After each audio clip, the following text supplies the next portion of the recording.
Well, I think it came from the man in the high castle. Alam mo, lahat ng trabaho po ng NBI and under the executive department, I don't believe na walang blessing yan ni BBM. Kasi, I said in an article that I wrote, sabi ko sa kanila, if hindi nyo po alam ang pinagagawa or mali po yung pinagagawa ng mga tao ninyo, stop them. But if it is correct at tama yan, kayo po may blessing yan, then explain.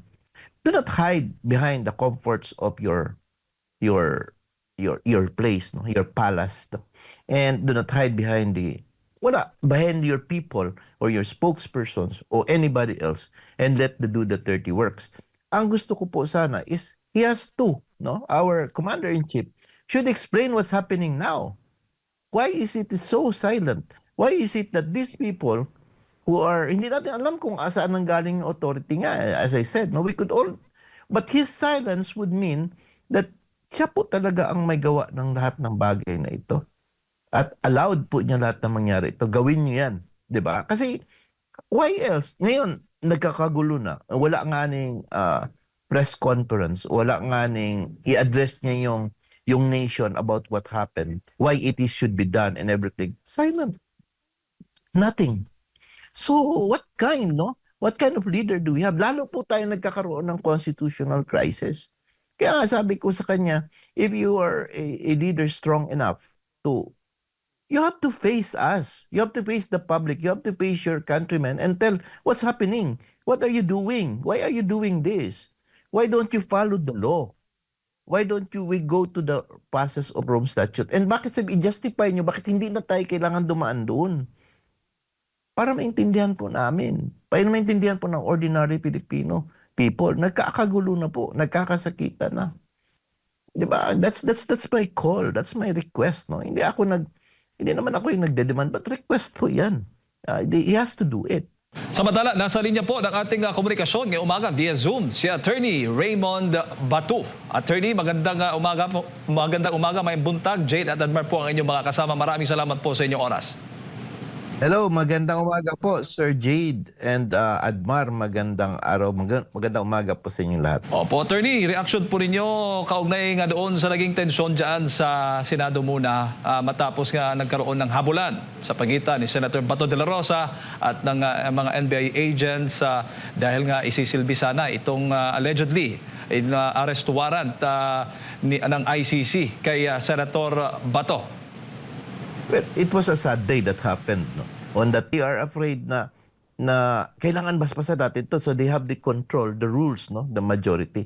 So that's what happened. No? It was sad, but mabuti na lang din ang Panginoon po is mabait at talagang nakapagboto po talaga si Senator Bato de la Rosa. Kaya po siya po ang hero ngayon ng mga kasamahan po, no, natin lahat. Opo. Attorney, tama ho ba ang ginawa ng Senado rin na isailalim siya sa Senate Protective Custody? Yeah, they should, no? Although there is nothing in the rules which says that, but they should, because there is really a threat, no, to arrest a colleague, no? And besides, meron po tayong tinatawag na tinatawag natin ng co-equal po kasi ang legislative at saka executive department, no? By intruding in that premises in the success doon sa Senate facility, sa building, that would tantamount po, no, to a parang encroachment to the authority of this Senate, no. So ibig sabihin po ba, wala pong process na tama, no? Hindi naman, I think what Senator De La Rosa is trying to say, wag mo naman akong pigilan gawin ang trabaho ko, no? Kasi meron po talagang process I mean, the process as I understand what John B. Cremulya wanted to follow, no? Na dalhin po talaga ang warrant doon po sa local judge. And the judge will determine its validity kung valid ba yun o hindi. At yung ginawa po ng NBI laban po kay Senator Bato de la Rosa, nakikita rin ho ba ninyo na may liability po doon sa kampo po ng mga NBI agents na humabol nga dito kay Senator Bato de la Rosa na nag-cause din sa kanya ng baga nagkaroon siya ng injury, no? Doon sa kanyang mga daliri, may mga nabugbog pa na mga empleyado umano ng Senado. Yes, sir. Authority, no? Kasi nagtataka tayo bakit hawak-hawak niya yung ICC warrant. Dinideny nga na hindi pa nga nakapa-receive ang PSTC, pati ang DOJ. So, what's happening, no? Bakit nasa kanya? And bakit super powerful po yung tao? Tingnan mo, if you'll see in the screen, talaga pinipakita pa niya. Bakit meron siyang kopya ng ganun? To think that he is a private citizen, he's a private individual, unless siya po na-deputize po na Interpol na siya or sheriff ba siya ng ICC for that matter. Ano pong nakikita ninyong kaso kaya kung sakali man may nakikita kayong violation niya dito kay Antonio Trillanes sa ginawa po niya diyan na parang ang tanong nga ng nakararami, siya na ba yung sheriff? Siya na ba yung yan ba yung papel niya ngayon diyan sa ICC? Ano ho bang masasabi po ninyo? Kaso na possible mapanagot itong si Antonio Trillanes kung meron man. Yes, sir. Usurpation po, no, of authority na he is claiming to be when he is not, no. And besides, yun po ang pinaka nakikita natin, no, pinag-aralan natin. And ang tanong po, sir, no, ito po yung bakit kanya hawak yun? And after that, no, when he disclosed that, moments after, ang ICC nagpalabas ng video na in-unseal nila. Ibig sabihin po, sealed pala yan siya ever since in 2025. Ngayon, dahil pinalabas ni Trillanes, na-unseal ito. So, ibig sabihin, may leak po, no? Within the institution of ICC, may leak. Bakit nakarating sa kanya? In fact, alam na natin yung leak na yun. Sabi nga ni Boying Rimulya, meron doon sa cellphone niya. But he was very, very cautious not to present ito ng media. Pero ito si Trillanes po, talagang pinresenta niya, no? Talagang pangpanakot, no? And he said kasi doon sa statement niya, nandito ako, pinatawag ako ni Bato, So, ayun, kinasahan ko siya. But maybe we'll make sure that this will be enforced, no? So, ibig sabihin, he is a private citizen. He's a private individual. What right does he have para to push this to enforce this warrant, no? And na parang it appears pa na yung NBI is parang under his command, no? It appears, no? Siyempre, siya po ang nagdidictate, no? So, yun po ang mga observation po natin, sir. Opo. Attorney, ang tama bang sinasabi ng mga kritiko ni Senator Bato de la Rosa na kung sana ay sumuko na lamang itong si Senator Bato voluntarily sa mga otoridad, ay naiwasan na sana itong gulo dyan sa Senado? No, that's wrong, no? There is no issue that Senator de la Rosa would want to face this, no? But they have to undergo that process, no?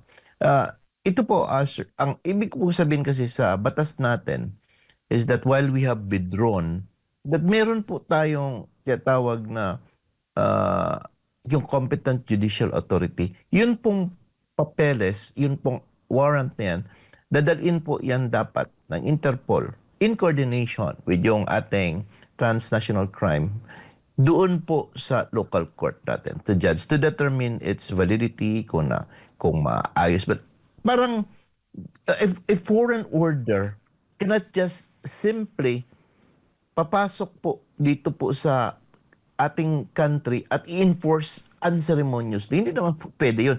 Dadaan po talaga yan. In fact, ang Rome Statute po nagsasabi na dadaan talaga dapat sa local courts natin. A competent judicial authority. Remember po niyo sa panahon ni Tatay Digong, the DOJ claimed that they are the competent judicial authority.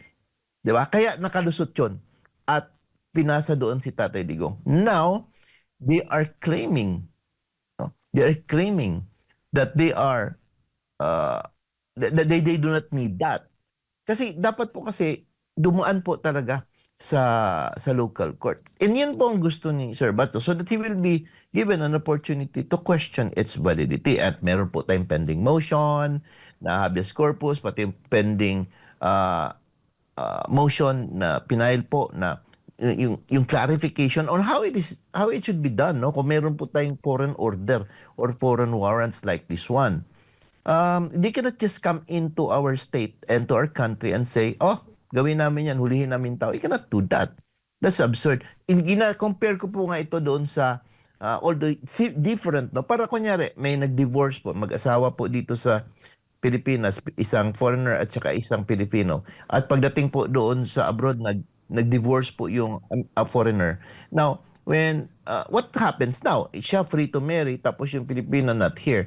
Now, if the Filipino wants to enforce that foreign judgment nung divorce doon, magpapile nga ng petition for recognition of foreign judgment dito po sa ating korte. Ibig sabihin po talaga, dadaan po sa local court to interpret, to intervene lahat po ng mga foreign orders.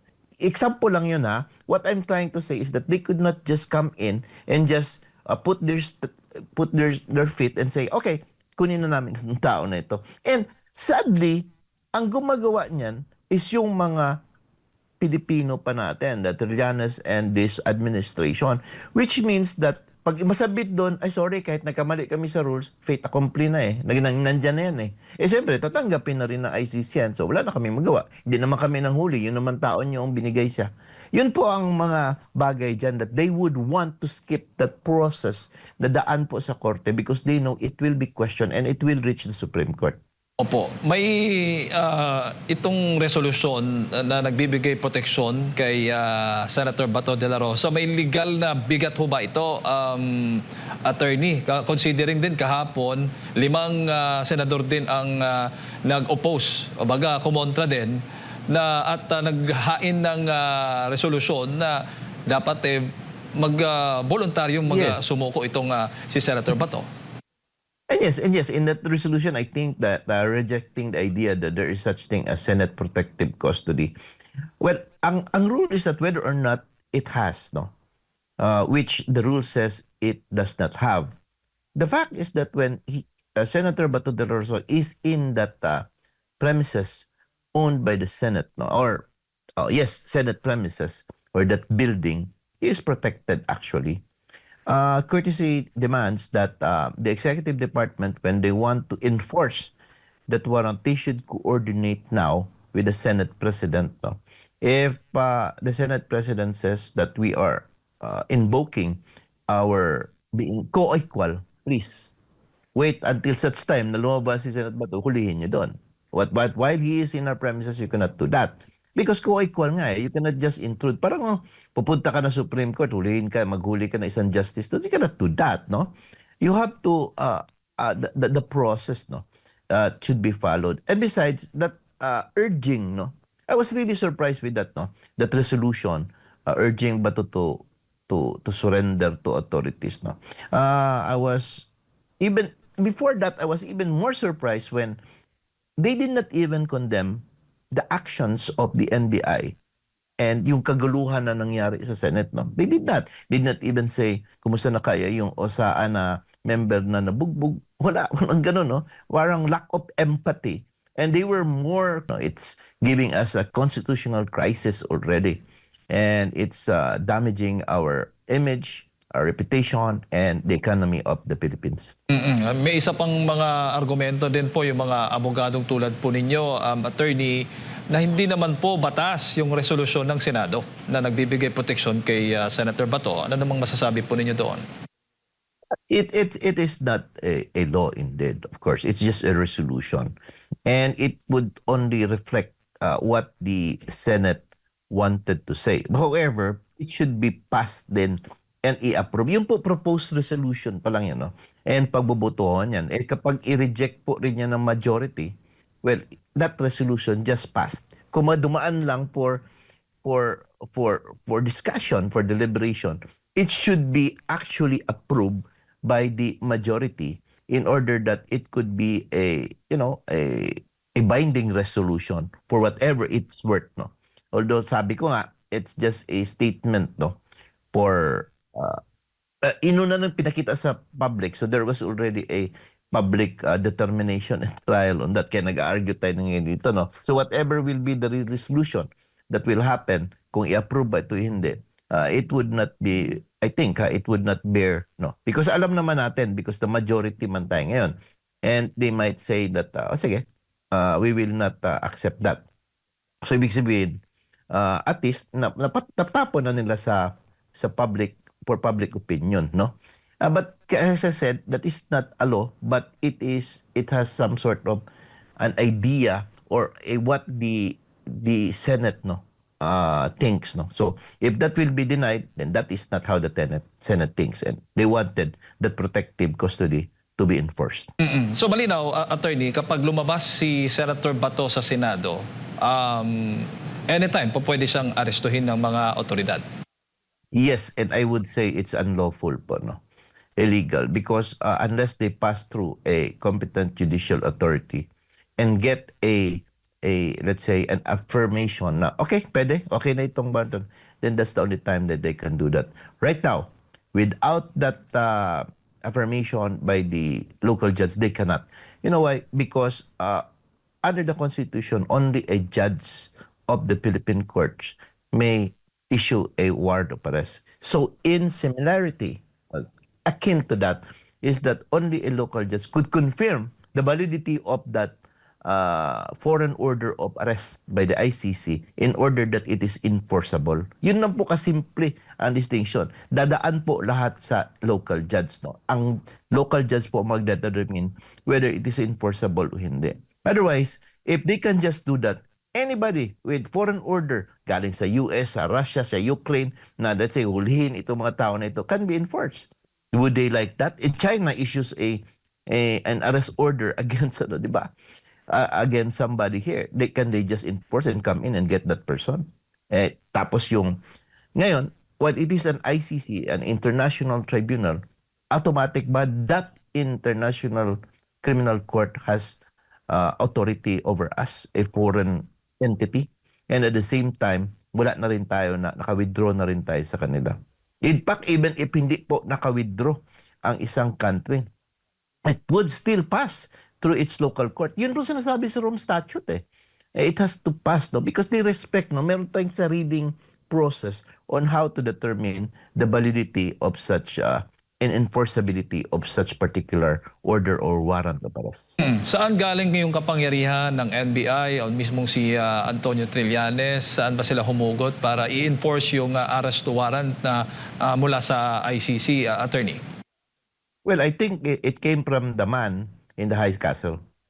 Alam mo, lahat ng trabaho po ng NBI and under the executive department, I don't believe na walang blessing yan ni BBM. Kasi I said in an article that I wrote, sabi ko sa kanila, if hindi nyo po alam ang pinagagawa or mali po yung pinagagawa ng mga tao ninyo, stop them. But if it is correct at tama yan, kayo po may blessing yan, then explain. Do not hide behind the comforts of your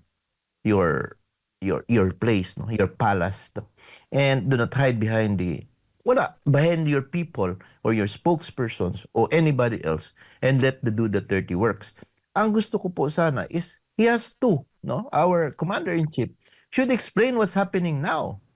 Why is it so silent? Why is it that these people who are, hindi natin alam kung saan ang galing authority nga, as I said, no? But his silence would mean that siya po talaga ang may gawa ng lahat ng bagay na ito. At allowed po niya lahat na mangyari ito. Gawin niyo yan.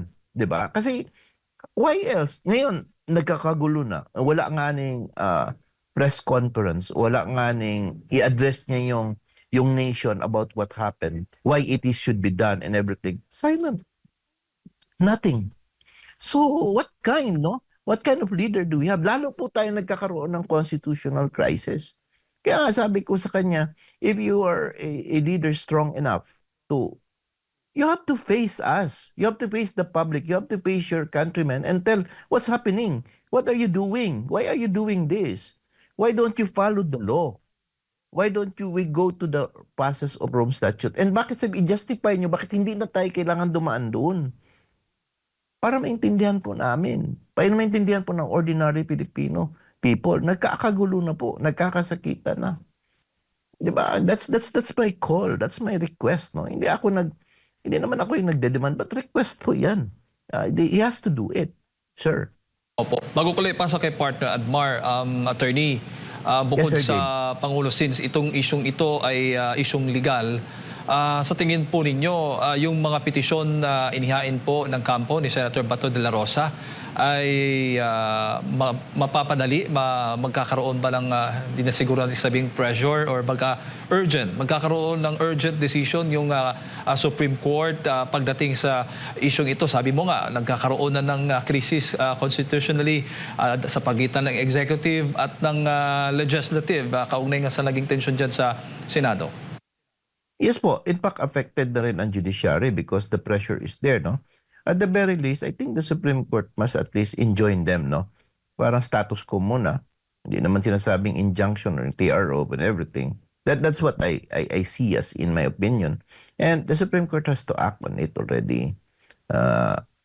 Ako naman, as an officer of the court, no, I think that it's high time for the highest tribunal to act on it immediately.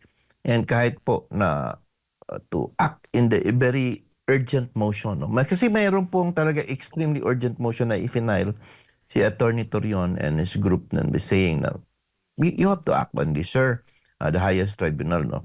Because nagkakagulo na. We are having a crisis now. And sana po, immediately ma-act within the week, no? Para at least po, malaman natin kung anong mga actions na dapat gawin. If the Supreme Court says, okay, wag niyo muna enforce yan, we will determine, magkaroon tayo ng oral arguments. Maganda po talaga magkaroon ng oral arguments doon para at least po din makinggan po natin kung ano ba tama ba o hindi ang ginagawa. Ay guidance ba? Kasi sino man ang mag-guide sa atin on how to enforce this one? I have my opinion as a lawyer because yes, of course, that's how I understand. And at the same time, I belong to the camp of Inday Sara. That's true. I will admit that. The other naman, they are justifying because they belong to the other camp na hindi rin magpalo. So, ano ba talaga? Sino ba ang opinion, no? So, it's the Supreme Court to finally say kung ano po yung tama. Ano po yung pong dapat interpretation on how to enforce this kind of foreign order. Ito pong warrant of arrest ng ICC, Sir Jade. May buntag, attorney, si Admar po ito. Yes, Opo, Admar, nabasa ko Sir po, Admar. opo, nabasa ko po sa inyong social media post na inyo pong hinahamon na maging lead prosecutor dito laban kay Vice President Sara Duterte, si House Justice Committee Chairwoman Representative Luis Tro. At kahapon nga, inilabas na po at kabilang po siya sa 11 mga prosecutor. At ano po ang masasabi niyo po dito? Meron pang isa na maliban doon sa hamon na maging lead prosecutor siya, Chief. Pati yung yung hindi kukuha ng private prosecutor. Ano pong masasabi niyo Yes po? po. Yes po. No?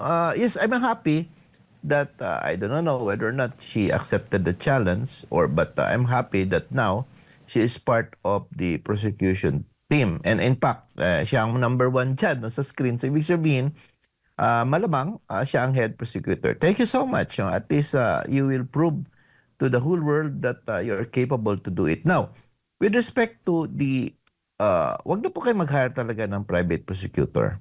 Sabihin mo na matagal na hindi na sa practice, no?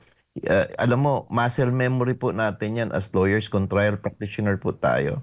I know Attorney Kate Flores, colleague ko yan dito sa Davao City, is a very, very good lawyer.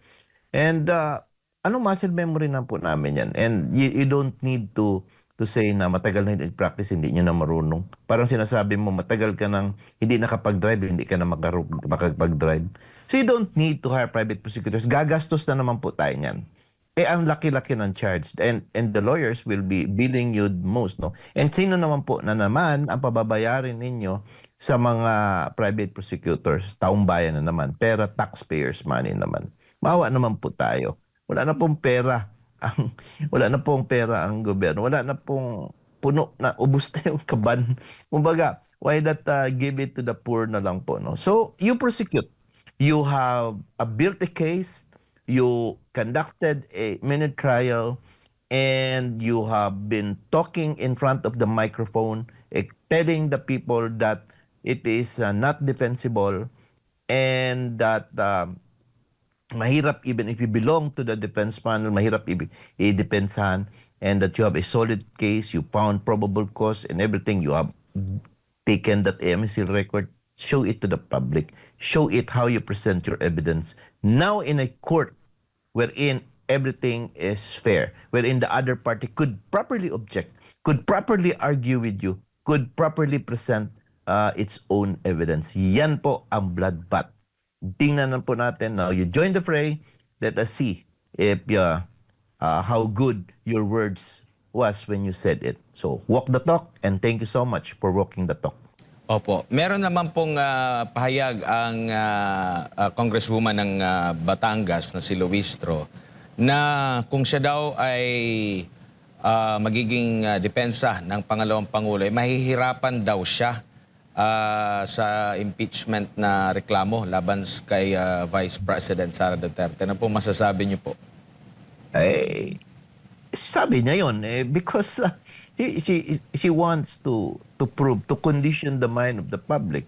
But if I am that particular issue's defense counsel, I would tell him that I have good evidence to destroy that, no? In fact, if only, so hindi lang kasi ako, yung kasing galing talaga ng mga defense counsel ni BP Inday Sara, but I'm willing to address that matter against her. That I could defend it and I could prove to you head on that meron pong mga defenses po. I will not be telling this so that you will also know how to research on how to. No? But I'll give a tip of the iceberg. Now, the question is that when those evidences presented, especially those new evidences not attached in the complaint, the affidavit, Madriaga, and new personalities, bakit sinali siya and wala naman siya sa impeachment complaint? That is a legitimate objection. As well at yung pag-disclose sa public records ng AMLC. It's tainted, it's poisonous, and therefore, is it admissible or not? Is it questionable at the very least? Now, it will go on to the manner on how they gathered all this evidence. If they have all the evidence at the time that na-file ang impeachment complaint, then that should be it, determine probable cause. But if you subpoena and gather all evidence to make your case very strong, then you are no longer an investigating prosecutor. You are already the complainant. Then that is the thing that I will really address during the hearing in the impeachment court. Opo. If given a chance. Opo. Attorney, dito po tayo sa issue naman po kay Senador Ronald Bato de la Rosa. Meron po ba Yes, kayong nakitang red flag? Dahil ito na nga, meron siyang arrest warrant mula sa ICC. Tapos, bago pa ito na ilantad, naririnig na yan, pero bago pa tuluyang kinumpirma na meron niyang arrest warrant, meron pang subpina sa kanya ang CIDG. Meron po Yes. ba kayong nakitang red flag ukol po doon? Meron palang subpina, so mas iiral yung investigation or ano ba ang sinasabi po ng patakaran sa batas? Yes. It's funny, no? Ang CIDG nag-issue ng subpoena, tapos ang NBI rin, pwede rin po maka-issue ng subpoena actually, no? So, i-compare ko lang mga agencies. However, is that subpoena na in-issue nila is pwede bang hindi sundin yan ng respondent? And the answer is yes. Because while they could invite, gina-term lang nila yan na subpoena, no? But technically speaking, they do not have subpoena powers. They have the power to invite personalities for investigation. Now, if they decline and they invoke that they would not participate in such investigation, especially when it would lead now to a custodial investigation or interrogation into commission of an offense, then you could invoke, no, we will not do that. You go to the court. That's why they cannot force, no? Even if na meron pong subpoena, they could not issue a request for an issuance of a warrant of arrest, much less sila mismo hindi sila pwede makapaghuli.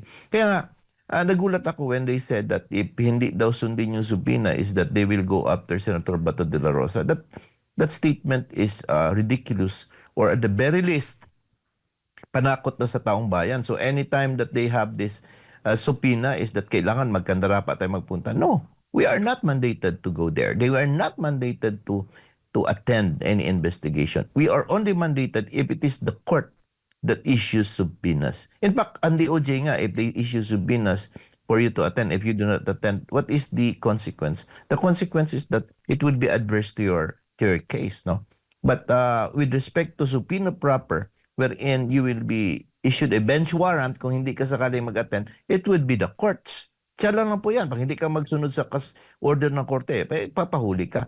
But ito pong mga executive agencies, CIDG, NBI, wala po yan sila. Subpoena nila or yun pong pag-invite for investigation is just an invitation. If you will not go there, then they cannot do anything about it. So yun po, ang klaro po yan ha, para po maintindihan ng sambayanan. Baka kasi nagkakaroon na masyado ng overreach ito mga tao dito, the feel of power, and they will do that, no? So, yun po, that is the red flag that I see po, Sir Admar.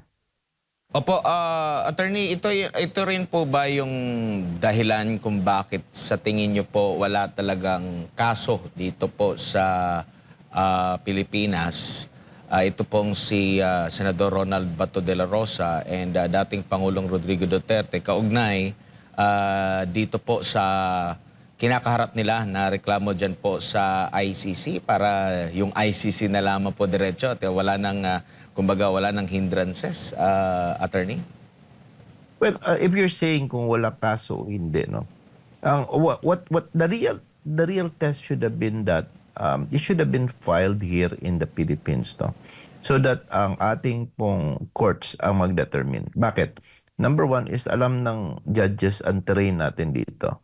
But in ICC kasi, hindi alam ng terrain doon ng mga judges. Ano ba ang nangyayari talaga sa Davao City? Is this just a word in order just to panakot ito sa mga criminals? Or is it really being done? In fact, the judges there do not even speak English. So, how would they even understand what's happening here when they cannot even speak English, no?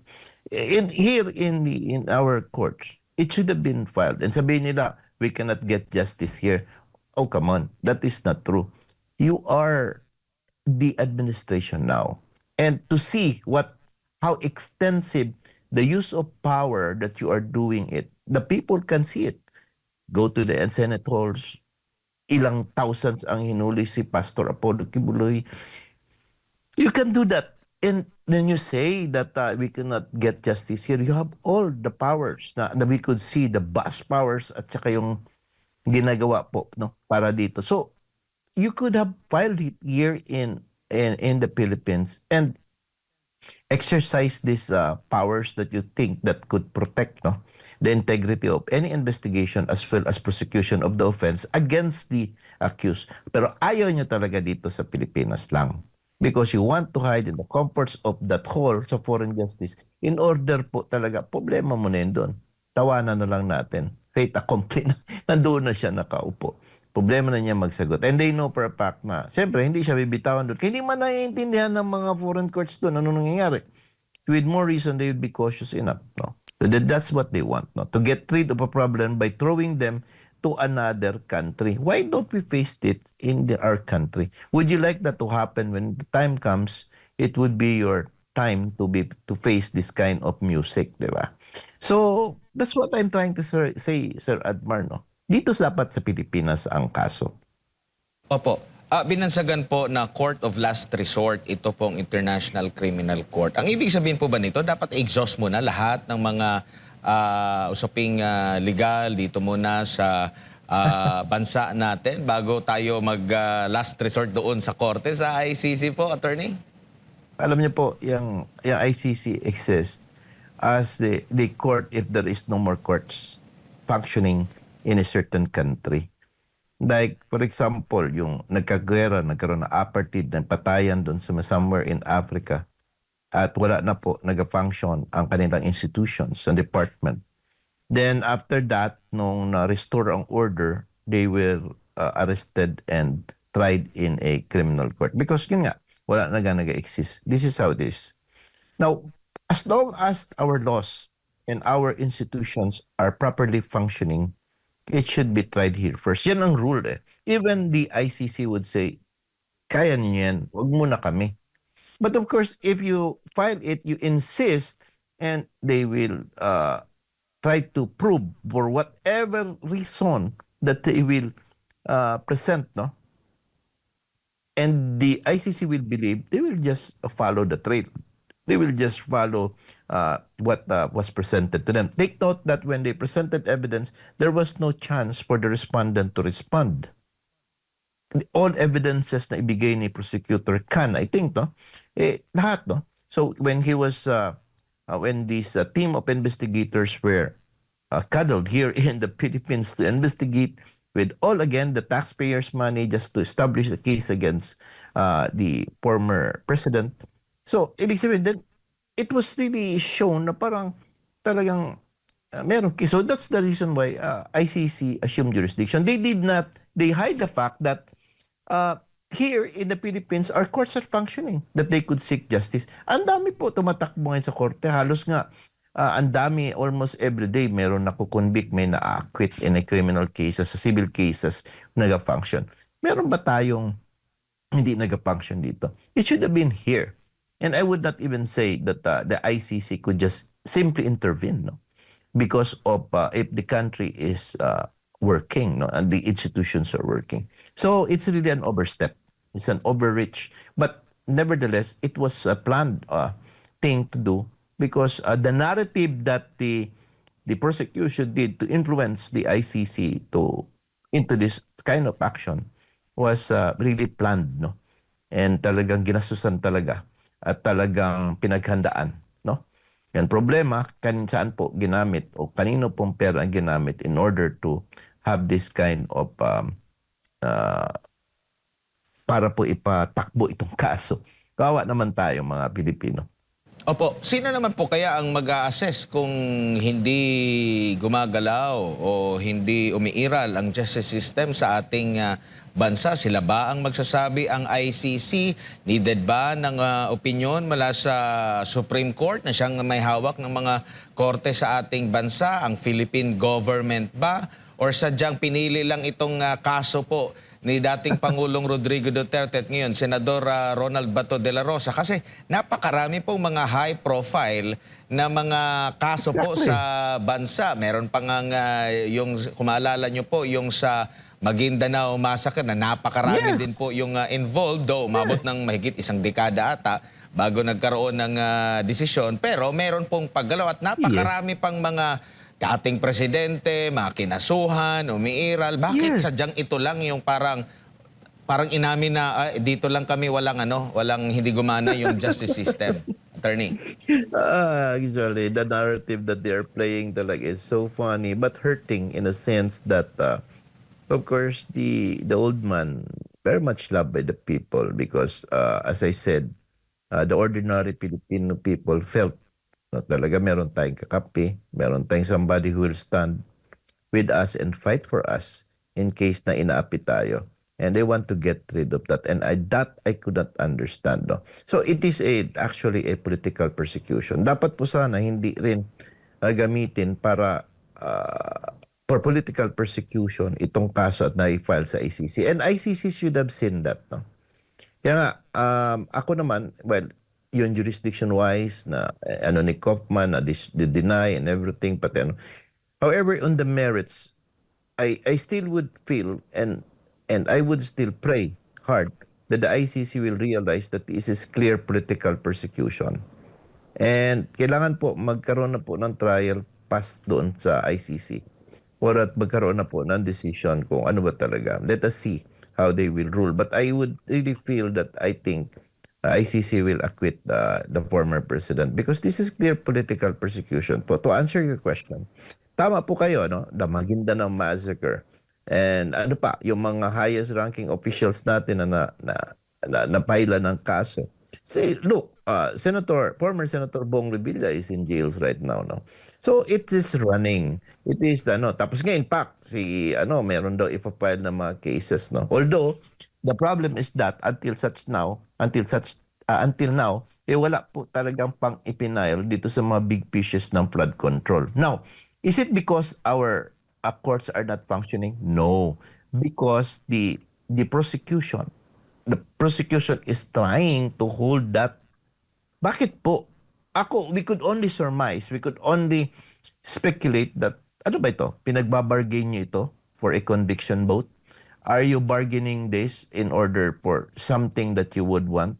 Now, until ngayon po, wala pa pong na-file na plunder case kay Romualdez. Sinabing merong ipa-file. May findings ang task force nila. Meron na bang warrant of arrest issued? None.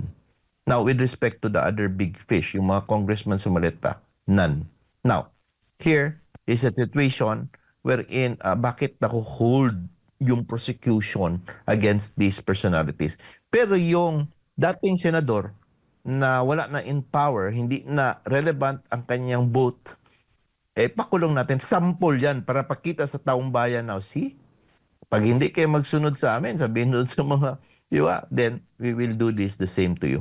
Wala po, no? Aside from the fact, yung mga siguro yung nasa DPWH. But yung iba naman nasa state witness. Ang pinafry nila yung mga contractors. Gumugulong for the ordinary civilians. But to the high-profile people, those elected officials that were mentioned, no? Why is it not no plunder case filed yet? Laruin natin. Tingnan natin. Let us see. Analyze po natin. Meron po ba na i-file? And dami-dami yung sinabi ni ano. Siguro si Saldico because he's irrelevant. He is no longer an elective official. Meron. O yun. Pero other than that, yung na-mention ni Saldico, yung na-mention sa affidavit ni Gutesa, kasi ginamit po sa ombudsman yung kaso for against Romualdez, yung kay Gutesa. Why is it the others wala pa ina-file? So yun po, no? Selective prosecution perpetuated here by this particular administration. They choose when to attack, when to go back, when to bite, and when to scratch, at kailan din silang hindi. Tatahimik sila, at kailan sila tatahol. That's the problem. Huli na lang po mula And sa that's akin the na issue. attorney, ano po sa tingin ninyo, meron na bang senyales, sintomas, patungo na ba tayo or nandito na ba tayo sa tinatawag na constitutional crisis? We are. Definitely we are now, no? It's not only a constitutional crisis. It is a turmoil in the Philippines. Chaotic po talaga ang Pilipinas. Hindi lang yung ramdam, but technically speaking, ang gulo na po, no?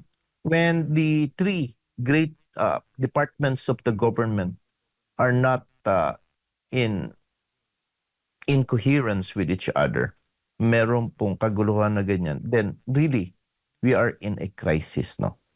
If not, a turmoil in the Philippines. Kailangan po talaga i-fix ito. Kailangan po urgent po. Later on po, it will have a domino effect on the reputation, the image, at saka doon po sa ating economy. Mas lalo po tayong babagsak. Yung mga basic services na needed na pagtuunan ng pansin, hindi na po napapansin. Yung mga legislation na para po dapat sa mga